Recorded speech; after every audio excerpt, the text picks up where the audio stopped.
Commander Jake Morrison knew he was going to die when the Valkyrie warship locked onto his fighter. His instruments screamed warnings as the alien vessel's targeting systems painted him with hostile intent. The rest of his squadron was scattered across the asteroid field, engaged in their own desperate battles.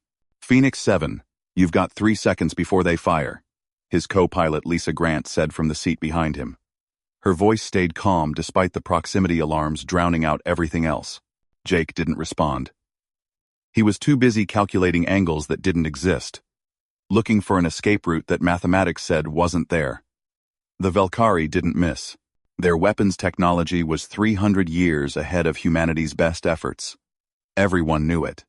The war had proven it over and over for the past 2 years. Jake. Lisa's voice cut through his concentration. I know. He jerked the controls hard left, pushing the fighter into a spin that would have killed them both if the inertial dampeners failed. They didn't fail. But it didn't matter. The Valkyrie ship adjusted its aim with impossible precision. That's not what I was going to say. Lisa reached forward and put her hand on his shoulder. Remember what you told me at the officers' club last week? Jake's mind raced backward, even as his hands worked the controls on pure instinct. The officers' club. They'd been drinking. She'd asked him a hypothetical question about marriage, something playful and light in the middle of a war that was anything but. He'd laughed and said he'd say yes if she proposed. Just a joke between friends who might not live to see tomorrow. I remember, he said. The Valkyrie weapon charged. Jake could see the energy buildup on his sensors. 1.3 seconds until it fired. No human had ever survived a direct hit from a Valkyrie plasma lance. Then say yes, Lisa whispered. Into the comm. Jake's brain stuttered. What? Say yes, Jake. We're about to die and you're actually proposing right now? Yes or no, Commander. The absurdity of it hit him like a physical force. Here they were, about to be vaporized by an alien warship. And Lisa Grant was asking him to marry her. Not hypothetically. Not as a joke. For real. He started laughing. Not the nervous laughter of a man facing death, but genuine amusement at the sheer audacity of the woman behind him. If they were going to die, at least they'd die doing something memorable. Yes, he said. The Valkyrie weapon fired. Jake slammed every control forward simultaneously, a maneuver called the Denver flip that was technically illegal because it exceeded the fighter's safety parameters by a factor of 4. The ship screamed in protest. Metal groaned. The inertial dampeners flickered and failed for a fraction of a second, just long enough for them both to feel the full force of the acceleration. The plasma lance missed them by 17 meters. Jake didn't have time to celebrate. The moment they cleared the shot, he redirected all power to engines and punched the fighter toward the nearest asteroid. The Valkyrie ship began to turn, preparing for another shot. But Jake had bought them precious seconds. You actually said yes, Lisa said. You actually proposed while we were being shot at, Jake replied, threading the fighter between 2 massive rocks that were slowly tumbling toward each other.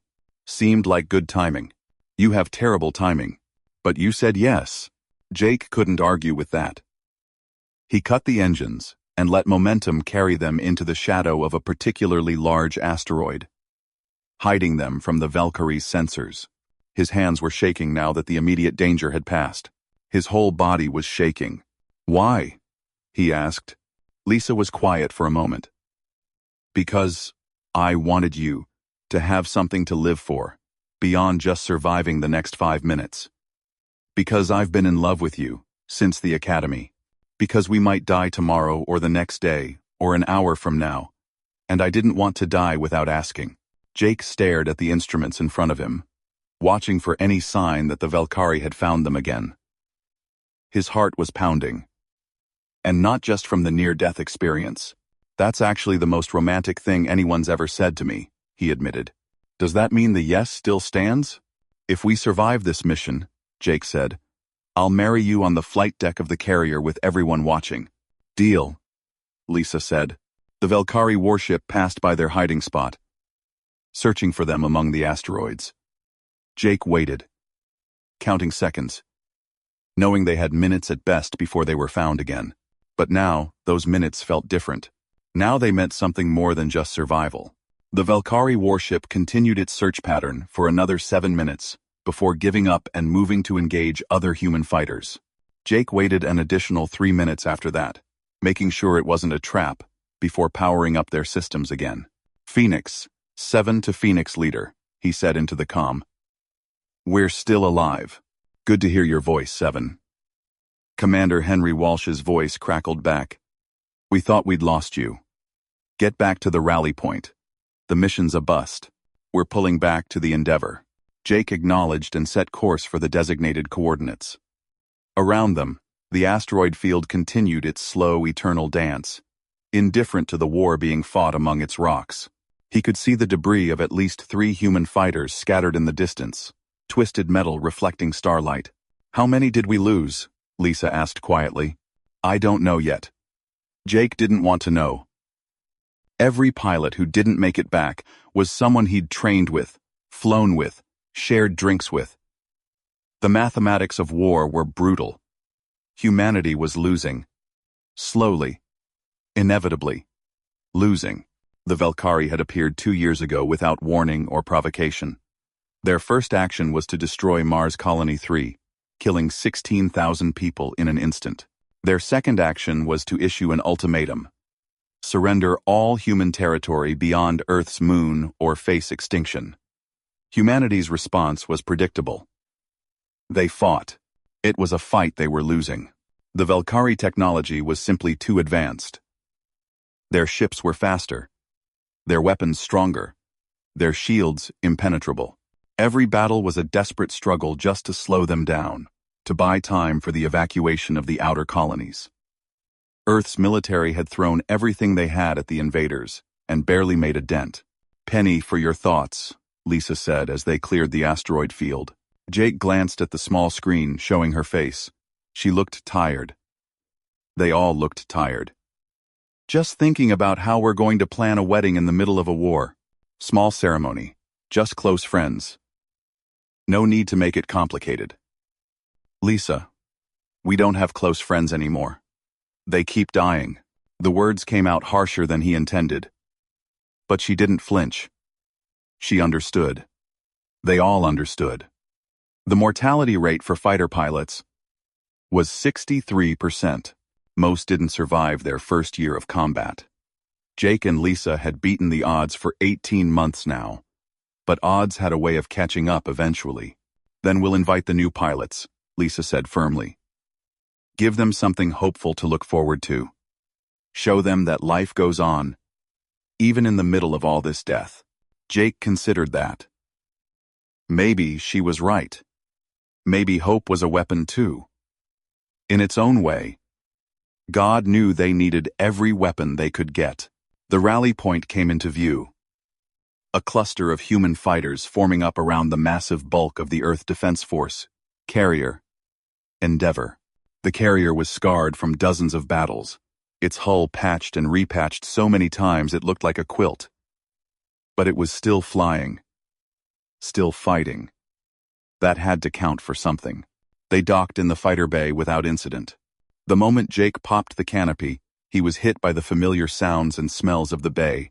Mechanics shouting, welding torches sparking, the acrid scent of burned fuel and hot metal. It was chaos, but it was organized chaos. Everyone knew their job. Lisa climbed out of her seat and dropped to the deck beside him. She was shorter than he remembered, barely reaching his shoulder. Strange how he could forget that, when they were both strapped into a fighter. So, she said, are we really doing this? Jake looked at her. Really looked at her. Brown eyes that had seen too much death. Dark hair pulled back in a regulation bun that was coming loose. A scar on her left cheek from a crash landing 3 months ago. She was beautiful in the way that people became beautiful when you knew you might lose them at any moment. Yeah, he said. We're really doing this. Commander Walsh found them before they'd even left the flight deck. He was a tall man with gray hair, and the kind of face that seemed permanently set in a concerned frown. Morrison. Grant. Debrief in 10 minutes. Don't be late. Yes, sir. they said in unison. Walsh started to walk away, then paused and turned back. Glad you two made it. We lost 6 fighters today. Phoenix 2, 4, 8, 11, 13, and 15. He rattled off the numbers like a grocery list. But Jake could see the weight behind his eyes. The Valkyrie are pushing harder. Intelligence thinks they're preparing for a major offensive. Against what target? Jake asked. Earth. Walsh said it flatly, without emotion. They're done playing with the colonies. They want the homeworld. And they think they're ready to take it. The words hung in the air like a physical presence. Earth, humanity's birthplace. 8 billion people who couldn't evacuate, couldn't run, couldn't hide. If the Valkyrie reached Earth with their full force, it would be a slaughter. When? Lisa asked. Best guess is 3 weeks, maybe 4 if we're lucky. Walsh's frown deepened. Fleet Command is pulling every ship back to Sol System. Every pilot, every soldier, every resource we have left. Jake felt his stomach drop. 3 weeks. 4 at most. That was all the time they had left. Dismissed, Walsh said, and walked away. Lisa grabbed Jake's hand. Her grip was tight, almost painful. I heard. Then we get married tomorrow. Jake looked at her sharply. Tomorrow? Why wait? You said if we survived the mission, you'd marry me on the flight deck. Well, we survived. So let's do it. Her voice was fierce, determined. If the world's ending in 3 weeks, I want to spend those 3 weeks as your wife. It was crazy. It was impulsive. It was absolutely insane. Okay, Jake said. Lisa blinked. Really? Really? Tomorrow? Flight deck. Everyone invited. He squeezed her hand back. But first, we need to survive the debrief. The debrief was as painful as expected. They sat in a small room with the other surviving pilots and went over everything that had happened during the mission. The Valkyrie had ambushed them in the asteroid field, cutting off their approach to the supply depot they were supposed to hit. The attack had been coordinated, precise, and devastating. The aliens had known exactly where the human squadron would be. They're learning our tactics, Walsh said grimly, adapting faster than we can adjust. The old strategies aren't working anymore. Then we need new strategies, Jake said. Like what, Morrison? Jake hesitated. He'd been thinking about this for weeks now, ever since he'd started noticing patterns in the Valkyrie behavior. They're predictable, he said slowly. Their technology is better than ours, so they don't bother with unpredictability. They do the mathematically optimal thing every time. Every single time. How does that help us? Another pilot asked. The mathematically optimal thing usually involves us dying. It helps us because humans don't do the mathematically optimal thing. Lisa interjected, catching on to what Jake was suggesting. We do stupid things. Reckless things. Things that don't make sense. Walsh leaned forward, interested now. Jake stood up and walked to the tactical display on the wall. The Denver flip saved our lives today. It's a technically illegal maneuver that violates every safety protocol. No sane pilot would do it in actual combat because the risk of mechanical failure is too high. But the Valkyrie didn't predict it because their combat algorithms probably don't account for pilots deliberately putting their own ships at risk.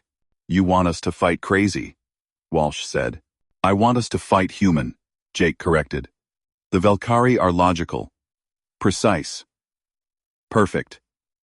We need to be the opposite. Chaotic. Unpredictable. Willing to take risks that their computers would never calculate as viable options. The room fell silent as everyone considered this. It was risky. It was dangerous. It would probably get a lot of people killed. But they were already dying anyway. Walsh nodded slowly. I'll pass it up the chain. No promises. But it's the first new tactical idea I've heard in months that doesn't involve us just throwing more bodies at the problem. He stood up. Dismissed. Get some rest. We've got another patrol in 8 hours. As they filed out of the debrief room, Lisa leaned close to Jake. "So," she whispered, "tomorrow. You really meant it?" "Every word," Jake said. "Find a chaplain. Spread the word. We're getting married on the flight deck at 1400 hours. The next morning arrived with the usual alarm at 0500 hours. Jake woke from restless dreams filled with plasma fire and exploding fighters. For a moment he couldn't remember where he was. Then reality snapped back into focus. The carrier. His bunk. The war. And today, apparently, his wedding day. He lay there for a minute, staring at the metal ceiling of his quarters, trying to process the surreal nature of it all. In a few hours, he would be married. To Lisa Grant, in the middle of a war that humanity was losing, while the Valkyrie prepared to assault Earth itself. "This is insane," he said aloud to the empty room. But he got up anyway, showered in the cramped bathroom, and put on his dress uniform. The dark blue jacket felt strange after months of wearing nothing but flight suits. The medals on his chest seemed heavy. Each one, a reminder of battles survived and friends lost. Someone knocked on his door. "Come in," Jake called. Commander Walsh entered, looking uncomfortable in his own dress uniform. "Morrison. Heard you're getting married today." 17 start. "Yes, sir. 1400 hours. That's in 6 hours. Walsh studied him. "You sure about this?" "No, sir. But I'm doing it anyway." Walsh's stern expression cracked into something that might have been a smile. "Good answer. Permission to attend the ceremony?" "Permission granted, sir. Also, Fleet Command reviewed your tactical proposal from yesterday." Walsh's expression turned serious again. "They're implementing it across all squadrons. Operation Chaos, they're calling it. Every human pilot is being retrained to fight unpredictably, to take risks, to be human instead of trying to match the Valkyrie's precision." Jake felt a surge of something that might have been hope. "When does it start?" "Tomorrow. But today, you get married." Walsh headed for the door, then paused. "Morrison, for what it's worth, I think Grant's good for you. You're both lucky to have found each other in the middle of all this hell." "Thank you, sir." After Walsh left, Jake sat on his bunk and tried to steady his nerves. He'd flown combat missions against impossible odds. He'd watched friends die. He'd come within seconds of his own death more times than he could count. But somehow, the thought of standing in front of everyone and saying wedding vows terrified him more than any of that. His comm unit beeped. A message from Lisa. "No cold feet allowed. See you at 1400. Jake smiled despite himself and typed back. Wouldn't miss it. The morning passed in a blur. There was a patrol mission scheduled, but Walsh had reassigned it to other pilots. "Can't have the groom dying on his wedding day," he'd said. Instead, Jake spent the time helping the mechanics prep fighters and trying not to think too hard about what he was about to do. At 1330 hours, he made his way to the flight deck. Someone, probably Lisa, had organized everything. The flight deck had been cleared of all unnecessary equipment. A small podium had been set up in the center, and chairs were arranged in rows facing it. Decorations hung from the overhead support streamers made from emergency reflective tape and flowers constructed from colored wiring. It was improvised and makeshift and perfect. Pilots filled the seats, at least 100 of them from various squadrons stationed on the Endeavour. Mechanics and engineers lined the walls. Even some of the bridge crew had come down. Everyone wore their dress uniforms, a sea of dark blue punctuated by the bright colors of the improvised decorations. Jake took his place at the podium next to Chaplain Rivera, an older woman with kind eyes who'd been with the fleet since the war began. She smiled at him reassuringly. "Nervous?" she asked. "Terrified," Jake admitted. "That's normal. Take deep breaths." At exactly 1400 hours, music began playing from someone's portable speaker. It was an old song, something classical that Jake vaguely recognized. Everyone stood and turned toward the entrance. Lisa appeared at the far end of the flight deck. Jake's breath caught. She wore her dress uniform too, but somehow she made it look elegant. Her hair was down for once, falling past her shoulders in dark waves. She carried a small bouquet of the wire flowers, and her smile was radiant. She walked down the improvised aisle alone, head held high, eyes locked on Jake's. When she reached the podium, she handed the bouquet to another pilot and took Jake's hands in hers. "Hi," she whispered. "Hi," he whispered back. Chaplain Rivera cleared her throat. "We are gathered here today in the sight of God and these witnesses to join Jake Morrison and Lisa Grant in holy matrimony." Her voice carried across the flight deck, formal and solemn. "In the middle of darkness, we celebrate light. In the middle of war, we celebrate love. In the middle of death, we celebrate life." Jake squeezed Lisa's hands. She squeezed back. The ceremony proceeded with traditional vows. Jake meant every word he spoke, even though his voice shook. Lisa's voice was steady and clear, her eyes never leaving his face. "Do you, Jake Morrison, take Lisa Grant to be your lawfully wedded wife, to have and to hold from this day forward, for better or worse, for richer or poorer, in sickness and in health, until death do you part?" "I do," Jake said. "Do you, Lisa Grant, take Jake Morrison to be your lawfully wedded husband, to have and to hold from this day forward, for better or worse, for richer or poorer, in sickness and in health, until death do you part?" "I do. By the power vested in me by the Earth Defense Force, and in accordance with the laws of humanity, I now pronounce you husband and wife." Rivera smiled. "You may kiss the bride." Jake leaned forward and kissed Lisa, while the entire flight deck erupted in cheers and applause. Someone set off a confetti cannon, probably unauthorized, and bits of colored paper rained down on them. Lisa laughed against his lips, and Jake thought that maybe, just maybe, everything would be okay. The celebration afterwards was improvised but heartfelt. Someone had smuggled actual alcohol onto the carrier, a violation of regulations that everyone chose to ignore for the day. There was music and dancing and food that was only slightly better than the standard rations. People gave toasts that ranged from sentimental to hilariously inappropriate. Commander Walsh raised his glass. "To Jake and Lisa, may your marriage last longer than the rest of us probably will." "To Jake and Lisa," everyone chorused, then laughed at the dark humor of it. Jake held Lisa close as they danced to another old song playing from the speaker. "Thank you," he said into her ear. "For what?" "For proposing. For giving me something to fight for beyond just survival. You would have fought anyway. That's who you are. Maybe. But now, I'm fighting for our future. For the life we're going to have after this war ends." "You think it will end?" Lisa asked quietly. Jake thought about Operation Chaos, about fighting unpredictably, about being human in a war against perfect machines. "I think we have a chance," he said. "The Valkyrie are counting on us being predictable. They're counting on us following the logical patterns of warfare. But we're human. We don't have to be logical. We can be brave and foolish and reckless. We can do things that don't make sense on paper but somehow work anyway, like proposing during combat. Exactly like that." They danced for hours, surrounded by friends and fellow pilots who might not live to see another week.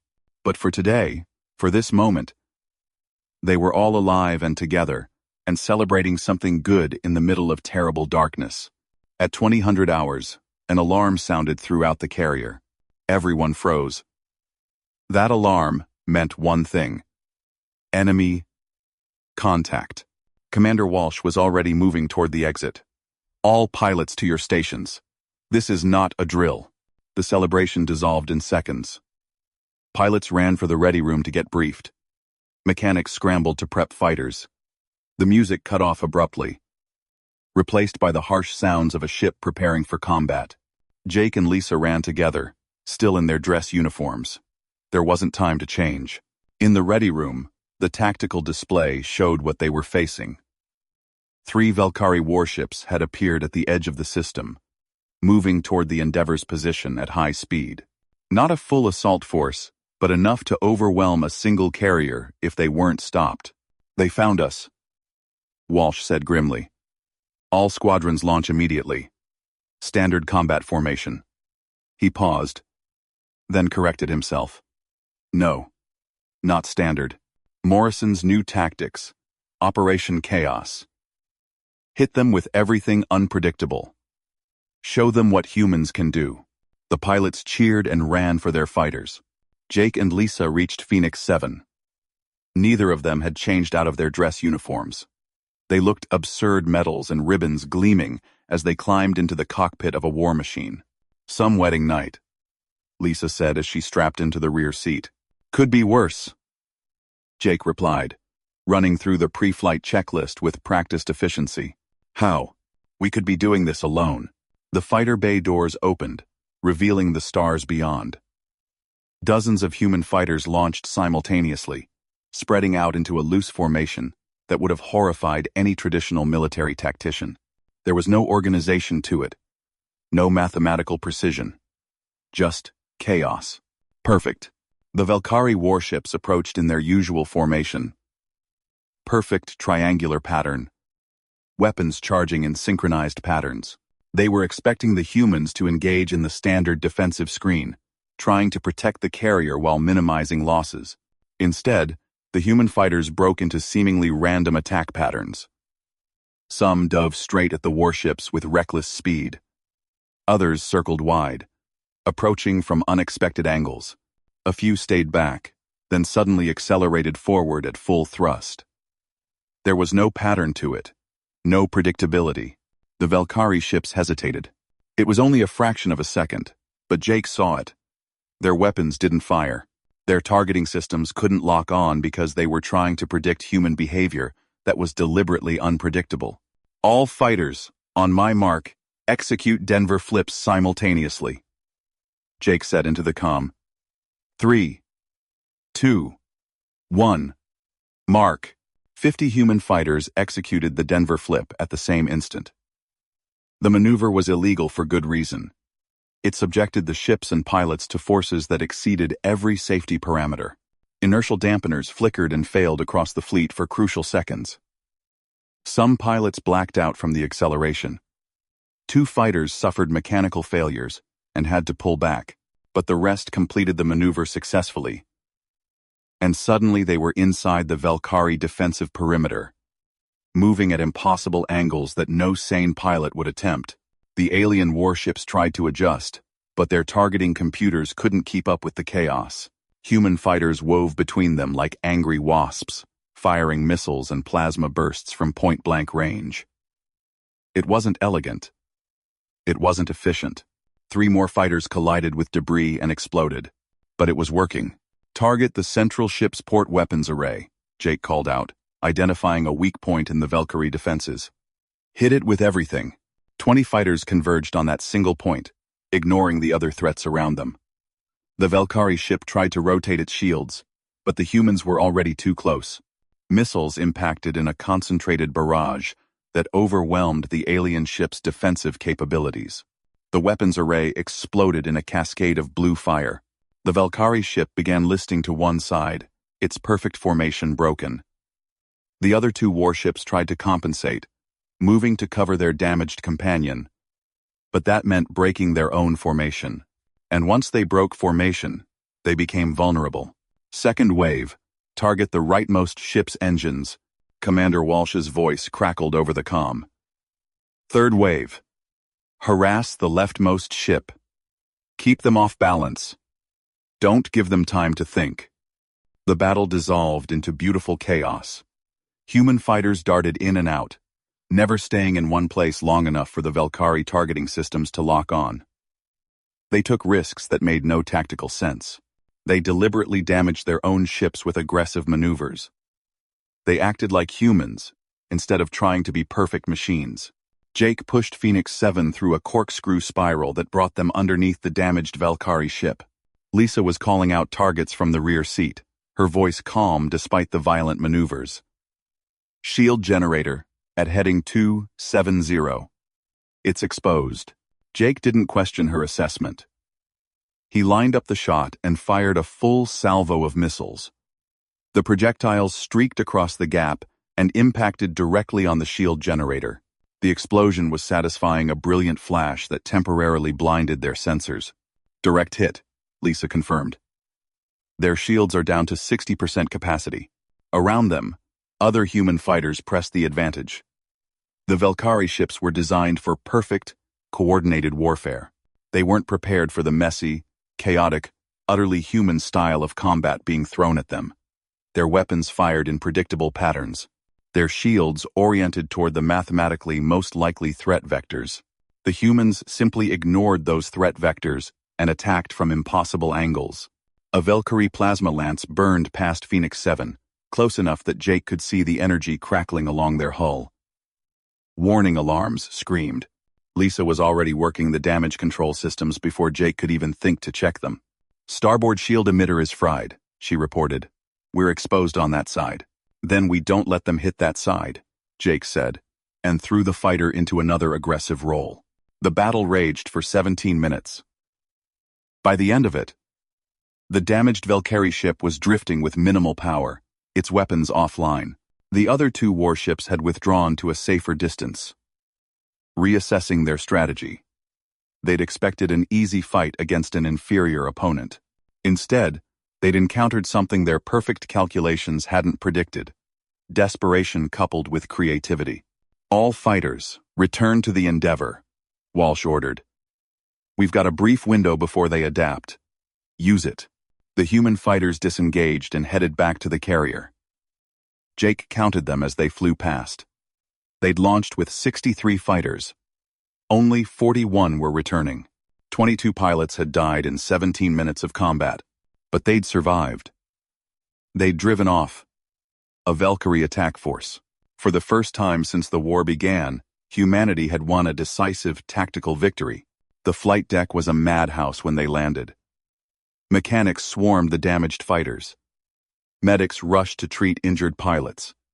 Someone was cheering. Someone else was crying. Jake felt numb as he climbed out of Phoenix 7. His dress uniform torn and stained with hydraulic fluid. Lisa dropped down beside him, and they stood together, watching the organized chaos around them. We did it, she said quietly. We lost 22 pilots, Jake replied. But we won. Jake wanted to argue, to point out that losing that many people wasn't winning by any reasonable definition. But Lisa was right, in a way. They'd proven that Operation Chaos worked. They'd shown that humans could fight the Valkyrie on their own terms, and win. It was a small victory in a losing war. But it was still a victory. Commander Walsh found them an hour later in the pilot's lounge. They'd finally changed out of their ruined dress uniforms and into standard duty clothes. Walsh looked exhausted, but there was something like hope in his eyes. Fleet Command watched the entire battle through our tactical feeds, he said. Every carrier in the Sol system is implementing Operation Chaos immediately. You two started something, Morrison. Something that might actually give us a fighting chance. At what cost? Jake asked. Whatever it takes. Walsh's expression hardened. The Valkyrie fleet is 2 weeks out from Earth now. 2 weeks until the biggest battle in human history. Every advantage matters, no matter how small. Your tactics bought us hope. Now we need to figure out how to turn hope into victory. Over the next 10 days, the Endeavor and the rest of the human fleet prepared for the coming battle. Operation Chaos was refined and improved. Pilots practiced aggressive maneuvers until they could execute them in their sleep.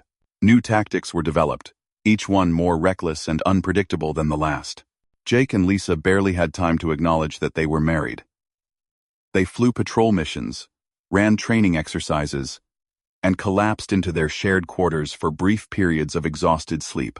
But sometimes, in the rare, quiet moments, Jake would catch Lisa watching him with a small smile. What? He asked one evening as they sat in the mess hall, picking at their food. Just thinking about how you proposed? she said. You proposed to me. Details. Lisa grinned. I'm thinking about what you said afterwards. That if we survived, you'd marry me on the flight deck with everyone watching. And we did. And then we immediately went back to fighting. Some honeymoon. Jake reached across the table and took her hand. When this is over, when we've beaten the Valkyrie, I'm taking you somewhere with an actual atmosphere. Somewhere with real food and real beds, and no alarm klaxons at 0500 hours. That sounds perfect. Lisa squeezed his hand. But first we have to survive the next week. The Valkyrie fleet arrived in the Sol system exactly 14 days after the wedding, just as intelligence had predicted. They came in force, hundreds of warships, perfectly arrayed in geometric formations that spoke of absolute confidence in their superiority. They'd destroyed Mars Colony 3 with a fraction of this force. Now they brought everything. Earth's defenses were ready. Every carrier, every cruiser, every destroyer that humanity possessed had been pulled back to defend the homeworld. Orbital platforms bristled with weapons. Fighter squadrons numbered in the thousands. Missile batteries covered every possible approach vector. It wasn't going to be enough. Jake knew it. Everyone knew it. The mathematics were simple and brutal. The Valkyrie outgunned them, outmaneuvered them, and outnumbered them. Even with Operation Chaos, even with unpredictability as a weapon, humanity was facing extinction. But they were going to fight anyway. The night before the battle, Jake and Lisa lay together in their quarters, holding each other in the darkness. I don't regret it, Lisa whispered. Proposing to you. Marrying you. Even if tomorrow is the end, I don't regret any of it. Me neither, Jake said. He kissed her forehead. But it's not going to be the end. We're going to win this fight. How can you be so sure? Because we're human, Jake said. We're stupid and reckless, and we never know when to quit. The Valkyrie have better technology, better ships, better weapons. But we have something they don't. What's that? We have each other. We fight for something beyond mathematical calculations and optimal outcomes. We fight for love and hope and the chance at a future. That has to count. For something. The battle began at dawn, Earth time. The Valkyrie fleet advanced in perfect formation, their ships gleaming silver against the black of space. Warning alarms sounded throughout the human fleet. Every pilot, every gunner, every soldier prepared themselves for what might be humanity's last stand. Jake sat in the cockpit of Phoenix 7, Lisa strapped in behind him, both of them running through final pre-flight checks. Around them, thousands of other fighters were doing the same. The flight deck of the Endeavour buzzed with controlled chaos mechanics, making last-minute adjustments. Pilots saying final goodbyes, commanders shouting orders. All squadrons. This is Fleet Admiral Martinez. A voice crackled over the general comm channel. In a few minutes, we're going to engage an enemy that wants to wipe humanity from existence. They think they've already won. They think their superior technology guarantees victory.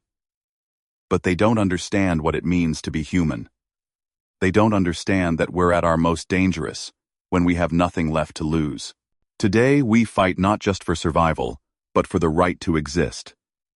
Today we show the Valkyrie what humanity is capable of. All ships, engage at will. Operation Chaos is now active. Show them hell. Chaos. The fleet surged forward. Jake launched Phoenix 7, along with hundreds of other fighters, forming up into the deliberately chaotic formations that had become standard. No neat lines. No predictable patterns. Just organized madness. The Valkyrie opened fire first. Plasma lances and missile salvos filled the space between the two fleets. Human ships began dying immediately. Destroyers torn apart by focused fire. Fighters vaporized by direct hits. The tactical displays lit up with red markers, indicating losses. But the humans didn't try to minimize those losses. They didn't pull back to defensive positions. They accelerated forward, directly into the teeth of the Valkyrie assault, doing exactly what the aliens didn't expect. All fighters, Denver, flip on my mark, Jake called to his squadron. 3, 2, 1. Execute. Phoenix Squadron executed the illegal maneuver in unison, their fighters screaming in protest as they exceeded every safety limit. Jake felt the brief moment of crushing acceleration as the inertial dampeners failed. Then they were through. Inside the Valkyrie formation, moving at angles the aliens hadn't predicted. Target the flagship. Commander Walsh's voice cut through the chaos. Every squadron. Converge on the flagship.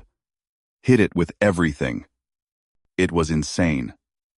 The Valkyrie flagship was the most heavily defended ship in their fleet, protected by layers of shields and surrounded by escort vessels.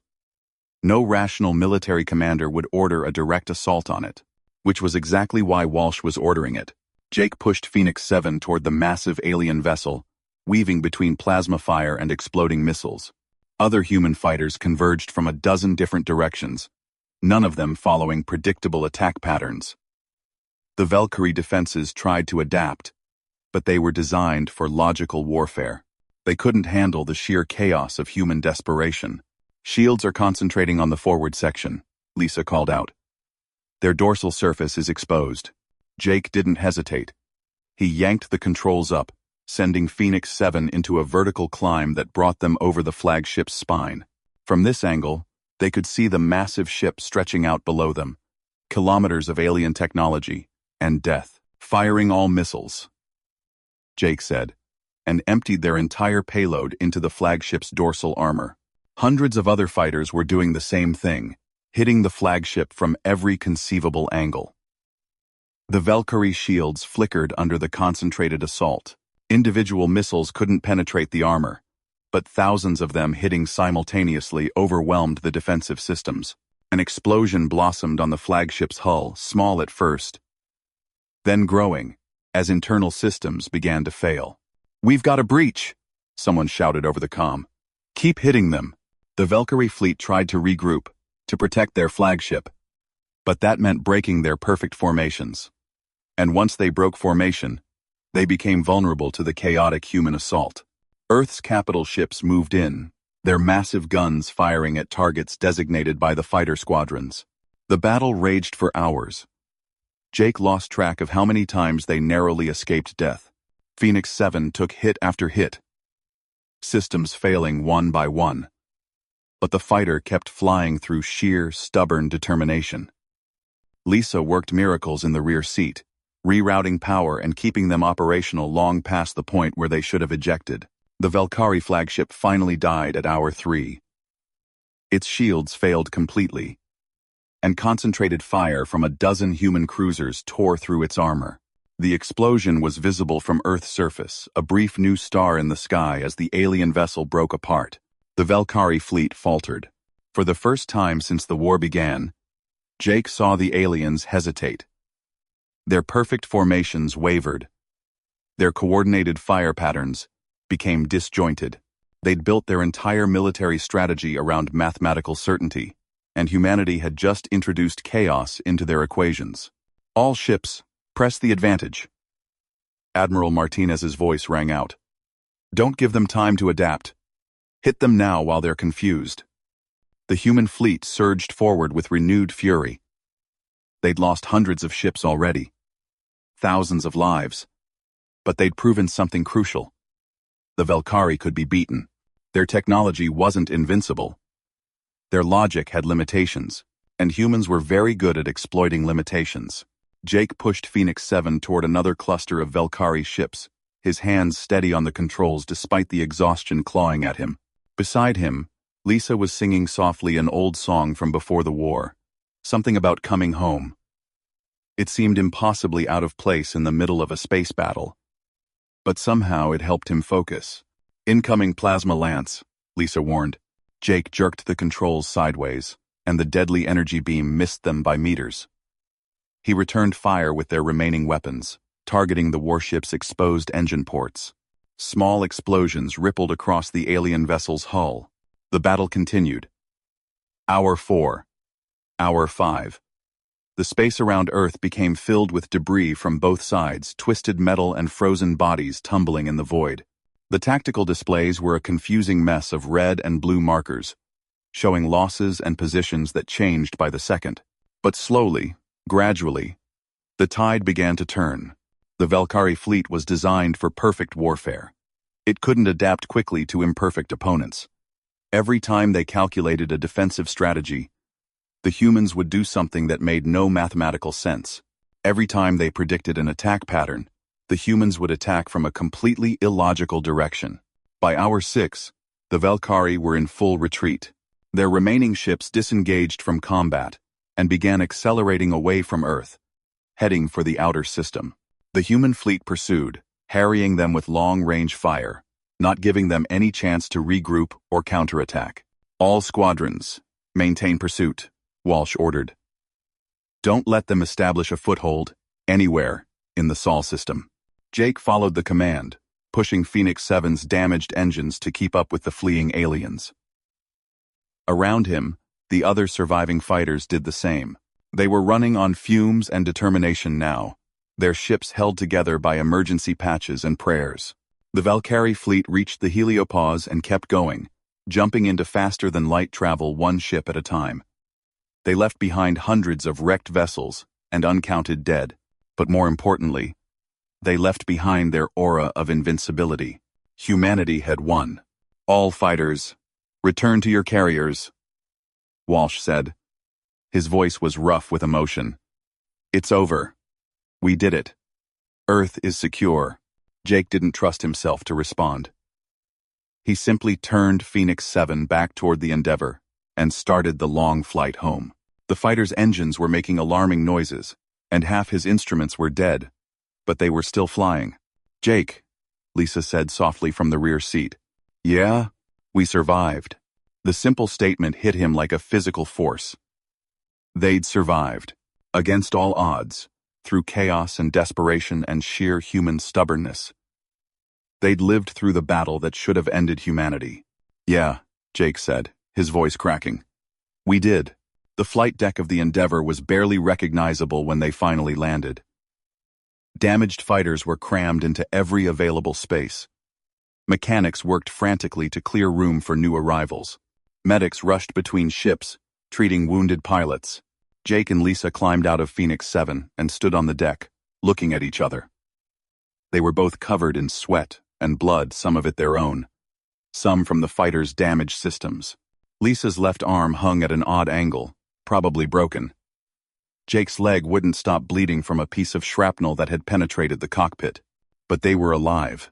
Lisa stepped forward and wrapped her good arm around Jake, holding him tight. He held her back, and for a long moment they just stood there on the chaotic flight deck, surrounded by the sounds of survival. We should probably see a medic, Lisa said finally. Probably, Jake agreed. Neither of them moved. Commander Walsh found them like that 10 minutes later. He looked like he'd aged a decade in the past 6 hours. Morrison. Grant. Good work out there. Thank you, sir. The Valkyrie are gone. Long-range sensors show them leaving the system entirely. Intelligence thinks they're heading back to wherever they came from. Walsh allowed himself a small smile. Congratulations. You two helped save humanity. Just doing our job, sir, Jake said. Your job was to fly a fighter. You did a hell of a lot more than that. Walsh gestured toward the medical bay. Now go get patched up. That's an order. You've got a marriage to enjoy, now that the war's over. They made their way to the medical bay, supporting each other. Around them, the Endeavor slowly came back to life. Damage reports were filed. Casualties were counted. Plans were made for recovery and reconstruction.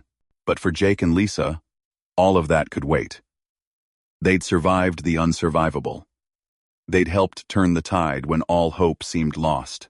They'd proven that being human, chaotic, unpredictable, occasionally insane, was a strength, not a weakness. And they had a whole future ahead of them now.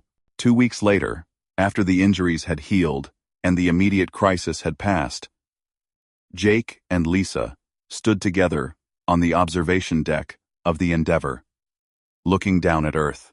The planet was still there, still blue and green and alive. 8 billion people continued their lives, most of them never knowing how close they'd come to extinction.